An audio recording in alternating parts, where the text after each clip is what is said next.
Jadi saya langsung mulai ke materinya saja terkait rakor persiapan monitoring kerja Pantarlih periode 10 hari pertama. Jadi ada beberapa poin yang perlu diperhatikan terkait evaluasi kerja Pantarlih di 10 hari pertama ini. Yang pertama, PPK dan PPS memastikan Pantarlih bekerja sesuai dengan pedoman. Jadi di sini yang perlu ditekankan, PPS harus memastikan bahwa para Pantarlihnya itu sudah bekerja secara langsung atau door to door, datang langsung ke rumah yang harus dicoklit. Jangan sampai ada Pantarlih yang bekerja di atas meja atau tidak melakukan pekerjaan secara door to door. Yang kedua, terkait laporan Pantarlih tahap 1 itu dilaksanakan melalui rakor PPS dengan Pantarlih. Jadi di sini yang perlu diperhatikan oleh PPS yaitu memeriksa hasil kerja dari Pantarlih di lapangan selama 10 hari pertama ini, terutama memastikan dalam pengisian form sudah terisi dengan lengkap dan benar. Jadi yang perlu diteliti yaitu yang pertama itu pengisian formulir model A daftar pemilih. Itu harus sudah dipastikan kalau pengisiannya sudah benar dan sudah terisi dengan lengkap. Yang kedua itu formulir model A daftar potensial pemilih. Itu juga harus diteliti kelengkapannya. Yang ketiga itu yang formulir tanda bukti terdaftar, itu juga perlu dicek oleh PPS sudah betul atau belum pengisiannya. Selanjutnya yang formulir laporan hasil coklit, dan juga jangan lupa ini juga tidak kalah penting, pengisian buku kerja Pantarlih itu juga harus dicek oleh PPS apakah Pantarlih sudah benar-benar mengisi buku kerja Pantarlih mereka masing-masing. Jadi banyak hal yang harus diisi di dalam buku kerja itu harus dicek semua oleh PPS-nya. Kemudian Pantarlih harus menyusun laporan progres coklit pada setiap 10 hari dan melaporkannya kepada PPS sesuai format yang sudah dibuatkan oleh KPU. Jadi di sini bisa kita lihat untuk laporan hasil coklitnya dari Pantarlih ke PPS. Yang pertama di sini bisa dilihat diisi untuk datanya lengkap dari provinsi sampai nomor HP Pantarlih harus diisi semuanya. Kemudian untuk kegiatan coklitnya di sini yang pertama itu ada jumlah data pemilih. Itu bisa dilihat di A daftar pemilih. Jadi data yang diterima pertama itu jumlahnya ada berapa? Bisa ditulis di sini laki-laki berapa, perempuan berapa. Lalu yang kedua itu jumlah pemilih baru atau yang tertulis di form daftar potensial pemilih. Itu juga bisa dituliskan di sini. Yang ketiga, untuk pemilih yang tidak memenuhi syarat atau yang diberi kode 1, 2, 3, 6, 7, dan 8. Itu juga direkap ke dalam laporan ini. Lalu selanjutnya untuk yang keempat itu jumlah pemilih hasil coklit. Itu caranya nomor 1 dan 2 itu ditambahkan, setelah itu dikurangi dengan jumlah yang ada di nomor 3. Selanjutnya yang kelima ini ada jumlah data pemilih diperbaiki. Ini juga ditulis rekapannya, jumlah data pemilih yang disabilitas itu ada berapa. Masing-masing disabilitas bisa dijabarkan di sini. Lalu yang selanjutnya itu nomor 7 itu jumlah stiker yang diterima ada berapa. Jumlah stiker yang digunakan ada berapa, jumlah stiker yang tersisa ada berapa. Setelah itu terkait jumlah KK hasil coklit juga dituliskan di nomor 10. Lalu yang ke-11 jumlah lembar bukti pemilih terdaftar. Itu juga harus ditulis di sini. Selanjutnya yang terakhir nomor 12 itu tentang kepemilikan KTP. Itu juga harus dituliskan di sini lalu tanda tangan Pantarlih. Selanjutnya ada beberapa hal yang perlu diperhatikan juga. PPK dan PPS harus memastikan Pantarlih mencatat status terkini kepemilikan KTPL pada kolom status KTPL. Jadi di form daftar pemilih yang diterima oleh Pantarlih itu pada kolom status kepemilikan KTPL itu isinya sudah rekam semua. Jadi tugas Pantarlih itu memastikan kembali terkait kepemilikan KTPL ini, terutama bagi pemilih yang lahir awal tahun 2006 sampai 14 Februari 2007 atau bagi pemilih baru itu juga harus ditanyakan, jangan lupa untuk kepemilikan KTPL ini. Lalu selanjutnya PPS menerima laporan periodik dari Pantarlih dan melakukan pengecekan sekaligus memastikan bahwa laporan periodik Pantarlih sudah benar. Nah, ini untuk memastikan terkait laporan periodik Pantarlih ini sudah benar atau belum, itu ada formnya di sini, bisa dilihat. Lembar pemeriksaan pelaksanaan tugas Pantarlih. Ini juga diisi oleh PPS. Masing-masing Pantarlih bisa diisi di sini. Ada nomor 1 sampai 19. Yang pertama tentang kelengkapan alat kerja, lalu kesulitan aspek geografis wilayahnya, bagaimana kalau misalnya ada kesulitan bisa dijelaskan di keterangan. Lalu tentang kesulitan penggunaan buku kerja Pantarlih, ada kesulitan atau tidak. Kesulitan terkait melakukan coklit, ada kesulitan atau tidak. Selanjutnya kesesuaian TPS A daftar pemilih dengan kondisi real di lapangan, bagaimana. Selanjutnya kesesuaian A daftar pemilih dengan identitas kependudukan. Mungkin ada kesalahan di data yang ada di form daftar pemilih dengan identitas kependudukan di lapangan, itu mungkin ada perbedaan atau kesalahan mungkin.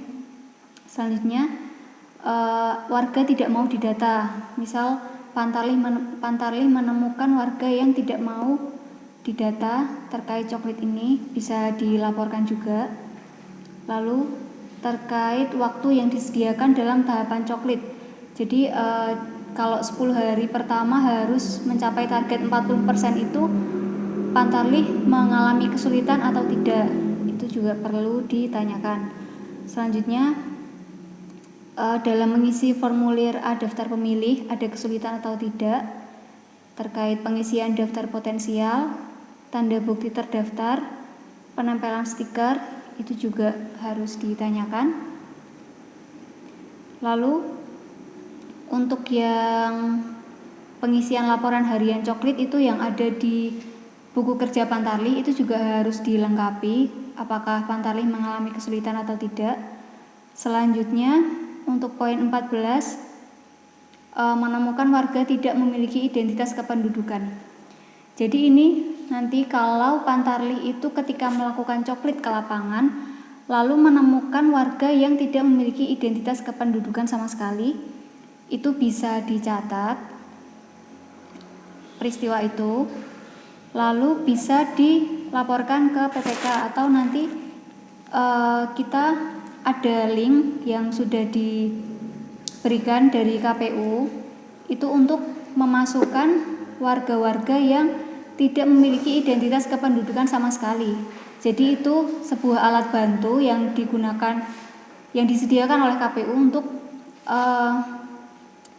nantinya akan dilaporkan ke Dukcapil terkait warga yang tidak memiliki identitas kependudukan itu. Selanjutnya yang nomor 15 itu kalau menemukan warga negara asing bisa dicatat. Lalu 16 itu terkait pemilih yang terdaftar ganda di form A daftar pemilih kalau menemukan. Lalu terkait lokasi potensial TPS. Selanjutnya terkait penggunaan e-coklit dan juga dinamika atau saran dari Panwasdes.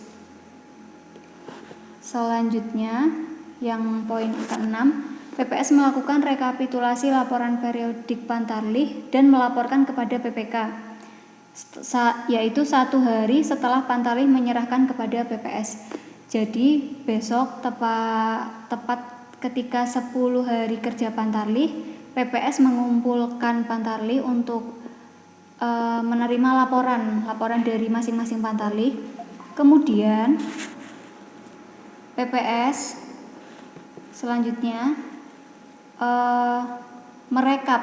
Jadi dari masing-masing Pantarlih itu, kemudian tugas PPS selanjutnya merekap dari semua Pantarlih itu, direkap jadi satu, menjadi laporan 10 hari pertama di masing-masing desa. Jadi seluruh Pantarlih dijumlahkan, hasil kerja Pantarlih itu dijumlahkan jadi rekapan satu desa, bukan jadi masing-masing TPS lagi. Jadi nanti yang dilaporkan ke PPK itu total satu desa seluruhnya.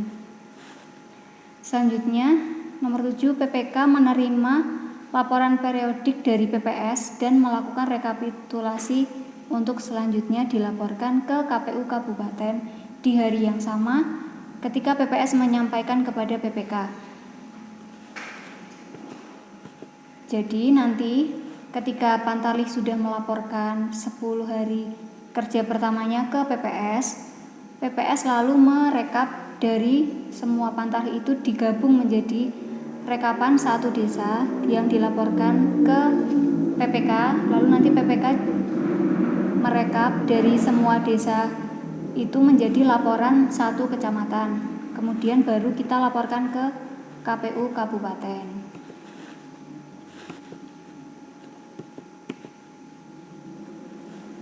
Selanjutnya di sini ada beberapa penegasan lagi terkait coklit. Yang pertama, untuk kode 1 untuk kemudian ditulis pada buku harian Pantarlih, pemilih yang meninggal tersebut telah memiliki akta kematian. Jadi untuk memberikan kode 1 di form daftar pemilih itu Pantarlih harus memastikan kalau sudah ada akta kematian. Ketika mereka belum punya akta kematian, maka harus mengisi surat keterangan meninggal. Mungkin bisa dikolektifkan, bisa diberikan formnya dari desa, lalu nanti Pantarlih menyerahkan form itu ke PPS biar PPS yang memintakan tanda tangannya ke kantor desa. Jadi bisa dikumpulkan secara kolektif untuk orang-orang yang belum memiliki akta kematian. Selanjutnya di sini ada pemilih yang pisah KK, salah penempatan TPS. Nah, ketika untuk yang poin salah penempatan TPS ini saya tekankan sekali lagi, ketika Pantarlih akan memberikan kode 8 atau salah penempatan TPS, dia harus berkoordinasi dengan Pantarlih terkait atau Pantarlih yang TPS dia seharusnya. Jadi untuk memberikan kode salah penempatan TPS ini hanya bisa di wilayah satu desa itu saja. Jadi jangan hanya memberikan kode 8 tapi tidak melakukan koordinasi dengan Pantarlih terkait atau Pantarlih TPS dia seharusnya. Jadi ketika kita memberikan kode 8 pada daftar pemilih, maka kita harus memastikan bahwa orang tersebut juga dimasukkan di daftar potensial TPS dia seharusnya. Lalu selanjutnya terkait RT RW 0 itu juga harus dipastikan atau nanti dibenarkan. Lalu lokasi potensial TPS. Selanjutnya pemilih tidak memiliki atau tidak bisa menunjukkan identitas kependudukan namun tertulis pada daftar pemilih, itu juga harus dicatat di buku kerja Pantarlih.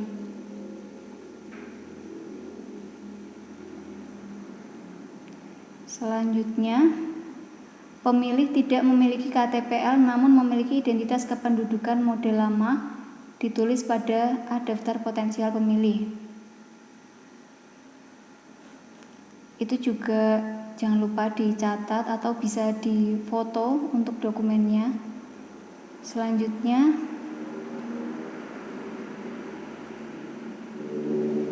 untuk yang poin L ini, identitas KTP dengan KK terdapat perbedaan.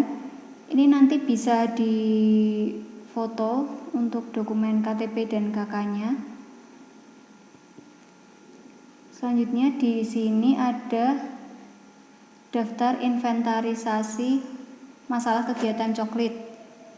Ini bisa diisi oleh PPS. Jadi ketika Pantarlih melakukan coklit ke lapangan, itu nanti ditemukan masalah apa saja yang dilaporkan ke PPS. PPS bisa menuangkan masalah-masalah itu pada form lampiran ini. Di sini ada PPS desa atau kelurahan, desa mana, kecamatan mana, nomor TPS-nya nomor berapa, lalu identifikasi masalahnya bisa dituliskan di sini. Selanjutnya, ini yang tidak kalah penting terkait laporan harian kegiatan coklit yang ada di buku kerja Pantarlih. Ini harus diisi juga per hari oleh Pantarlih, jangan lupa dicek oleh PPS. Dipastikan kalau sudah diisi oleh Pantarlih. Jadi Pantarlih harus tetap melengkapi yang ada di dalam buku kerja Pantarlih.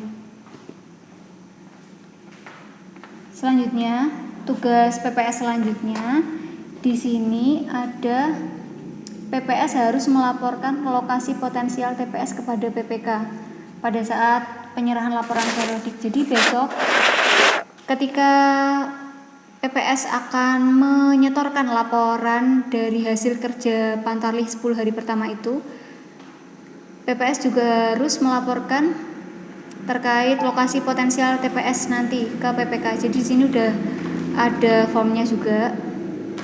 Di sini ada nomor kecamatan Kaliangkri, desanya desa mana, nomor TPS-nya nomor berapa, lalu alamat calon TPS-nya itu harus diisi lengkap. Untuk titiknya, misal di depan rumah Bapak siapa gitu ditulis di sini. Dusunnya dusun mana, RT berapa, RW berapa, lokasi TPS itu. Lalu keterangan di sini, misal di halaman rumah dan lain-lain. Ini nanti formnya jangan lupa sekali lagi dikumpulkan bersamaan dengan pengumpulan laporan dari kerja Pantarlih 10 hari pertama itu. Selanjutnya, PPK dan PPS menerima laporan temuan coklit dari Pantarlih setiap periodiknya berupa dokumentasi foto KK dan KTP yang bermasalah dan juga data penduduk yang tidak bisa didata menjadi pemilih karena persoalan belum memiliki dokumen kependudukan yang sah. Jadi nanti ketika Pantarlih menemukan permasalahan-permasalahan terkait dokumen kependudukan itu bisa didokumentasikan foto KK dan KTP-nya untuk ditindaklanjuti atau nanti bisa kita koordinasikan dengan Dukcapil. Di sini KPU Kabupaten menerima rekapitulasi temuan coklit oleh Pantarlih dari PPK untuk bahan koordinasi kepada Dindukcapil dan Bawaslu Kabupaten Magelang. Lalu selanjutnya, PPK dan PPS dapat mengupayakan dan memfasilitasi pemanfaatan e-coklit dalam kegiatan pencocokan dan penelitian. Jadi di sini untuk aplikasi e-coklit itu sifatnya tidak diwajibkan, tapi yang utama itu untuk hard filenya dulu, untuk diselesaikan dahulu. Tapi terkait e-coklit ini harus tetap dicoba terus. Untuk Pantarlih yang misal belum bisa login itu harus dicoba terus. Untuk yang sudah bisa login juga harus tetap mengisi. Tapi dijelaskan aja tengku. Hai kan? Nah, jadi rasa foto menepira apa?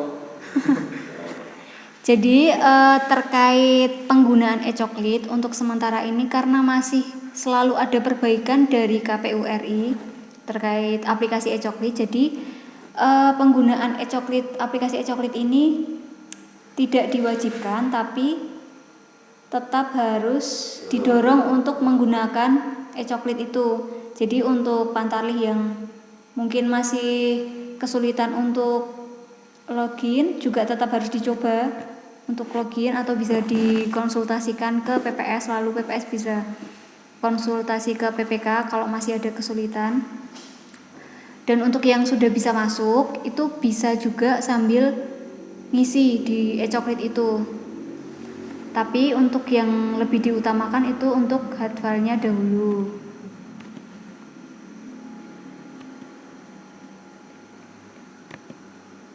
Sekian. Sekian penjelasan dari saya. Selanjutnya akan ditambahkan oleh Mas Mikdam.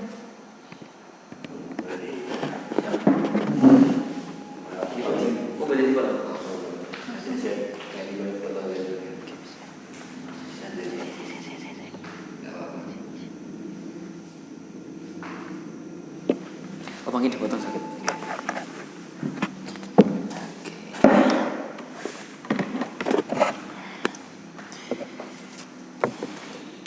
Baik, terima kasih atas waktunya yang diberikan. Tadi sudah panjang kali lebar yang sudah dijelaskan oleh beliau, Mbak Dwi. Ini saya akan menambahkan beberapa poin saja. Sebelum nanti ke slide yang sangat penting, ini ada undang-undang yang cukup untuk pengetahuan Bapak Ibu PPS saja. Jadi ada Undang-Undang Nomor 8 Tahun 2016 tentang penyandang disabilitas. Nah, ini ada salah satu tugas PPS yang kemudian memetakan alamat potensial untuk penempatan TPS. Nah, ini yang harus diperhatikan adalah seberapa persen orang yang kemudian memiliki penyandang disabilitas. Dan ini menjadi salah satu pertimbangan PPS untuk memilih tempat TPS itu akan dilaksanakan. Seperti itu. Kalau Bapak Ibu semuanya tidak terlalu memperhatikan itu, nanti bisa saja kena pasal yang kemudian sudah diatur di Undang-Undang Nomor 8 2016. Cukup niku mawon, terus kemudian saya lanjut. Bapak Ibu semuanya, jadi di slide yang ini poin pentingnya adalah Bapak Ibu tahu alur penyusunan daftar pemilih yang sekarang sedang dilaksanakan oleh Pantarlih. Itu ada di poin A dan B. Jadi istilahnya adalah penyusunan DPS. Tanggal yang seperti Bapak Ibu periksani di PPT. Untuk detailnya itu ada di SK KPU nomor 27 tahun 2023. Tanggal 28 Februari sampai dengan 29 Maret 2023 adalah penyusunan daftar pemilih hasil pemutakhiran oleh PPS dibantu oleh Pantarlih. Terus kemudian 30 Maret sampai 31 Maret 2023 ada kegiatan rekapitulasi daftar pemilih hasil pemutakhiran tingkat kelurahan atau desa oleh PPS. Jadi Bapak Ibu ini di tanda nggih. Tanggal 30 Maret, tanggal 31 Maret 2023 itu rekap daftar pemilih hasil pemutakhiran tingkat kelurahan atau desa oleh PPS. Terus kemudian untuk poin C, D dan E, penyusunan DPS HP, penyusunan DPT, terus kemudian ada rekapitulasi dan pengumuman DPT, itu Bapak Ibu tidak usah terlalu bingung dulu.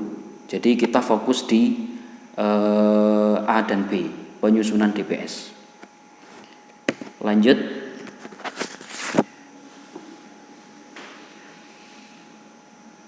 Di slide ini untuk poin-poin pentingnya adalah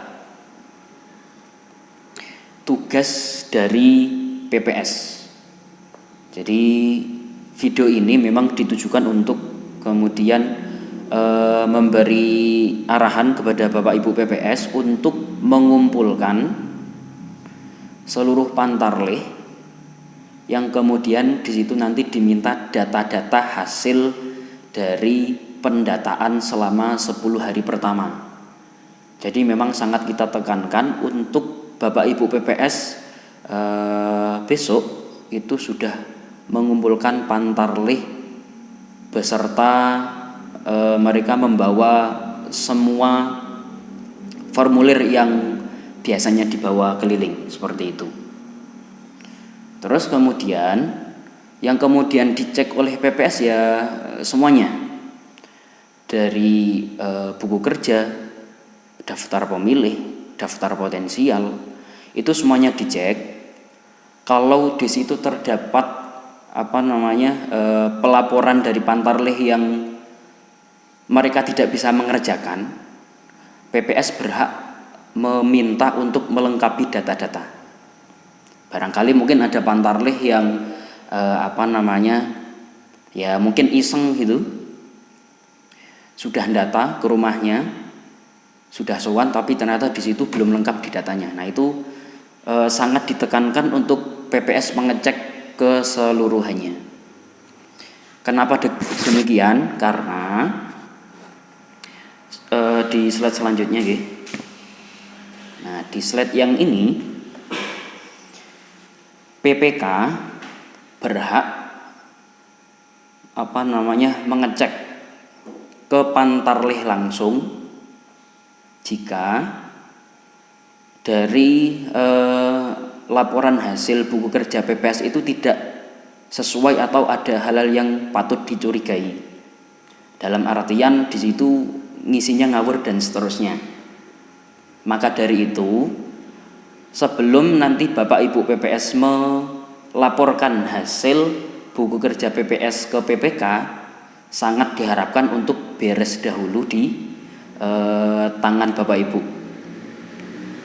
Dan ini langsung arahan dari KPU Kabupaten melalui pertemuan Zoom tadi siang, seperti itu. Kerja PPK itu juga sama ketika ngecek buku kerja PPS. Jadi kita juga mengecek dari data yang kemudian Bapak Ibu beri ke kita, terus kemudian kita memiliki poin-poin merah yang sepertinya ini patut dicurigai, itu bisa kemudian kita langsung ke pantarlih. Jadi biar tidak mindogaweni antara PPS dan pantarlih dan PPK ke PPS, maka Bapak Ibu besok diminta untuk kemudian koordinasi dengan matang seperti itu. Terus kemudian ini slide terakhir. Untuk slide terakhir ini beberapa poin yang kemudian menjadi indikator kami PPK ngecek langsung ke pantarlih. Ada 9 poin yang kemudian perlu kita nilai apakah laporan dari Bapak Ibu itu sudah sesuai atau belum. Yang pertama, wilayah yang memiliki DPT bermasalah pada pemilu atau pemilihan sebelumnya. Dari PPK ada beberapa laporan wilayah A, B, dan D yang kemudian sempat bermasalah tapi tidak terlalu signifikan, tidak terlalu bermasalah. Terus kemudian yang nomor 2, wilayah yang memiliki permasalahan terkait kinerja pantarlih. Jadi jangan sampai di Kaliangger ini beberapa pantarlihnya kerja itu di atas meja. Nah itu nanti bisa jadi membuat PPK kerja double, kita harus ke pantarlih langsung. Tapi sampai saat ini alhamdulillah tidak ada laporan yang aneh-aneh seperti itu. Kalau di PPK lain ada, tapi tidak saya sebutkan kecamatan mana.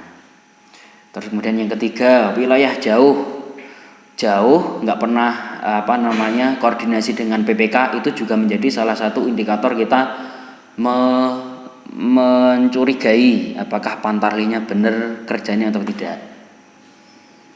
Yang keempat, wilayah dengan jumlah pemilih terbanyak. Pemilih terbanyak, Pantarlihnya banyak, terus kemudian dari segi koordinasi dengan PPK tidak begitu baik, itu bisa jadi menjadi kerja double-nya PPK.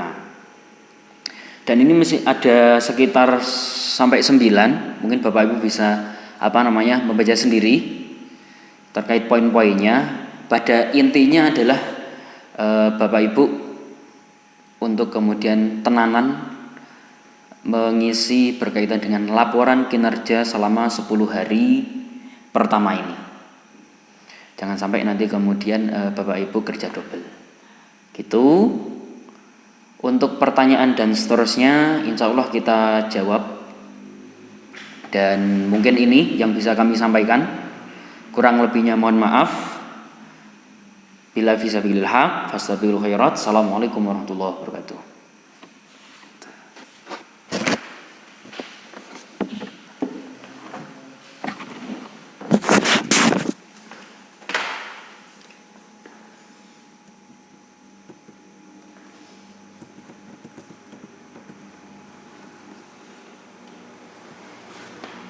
Kita lihat hasilnya. Makasih ya, lancar banget nih. Saya senang ya. Bisa lihat di PPT gitu ya Pak. Apa? Bisa lihat di PPT sama ini kok relevan sama kasus yang di kecamatan lain. Muga-muga lancar iki. Sing audio nih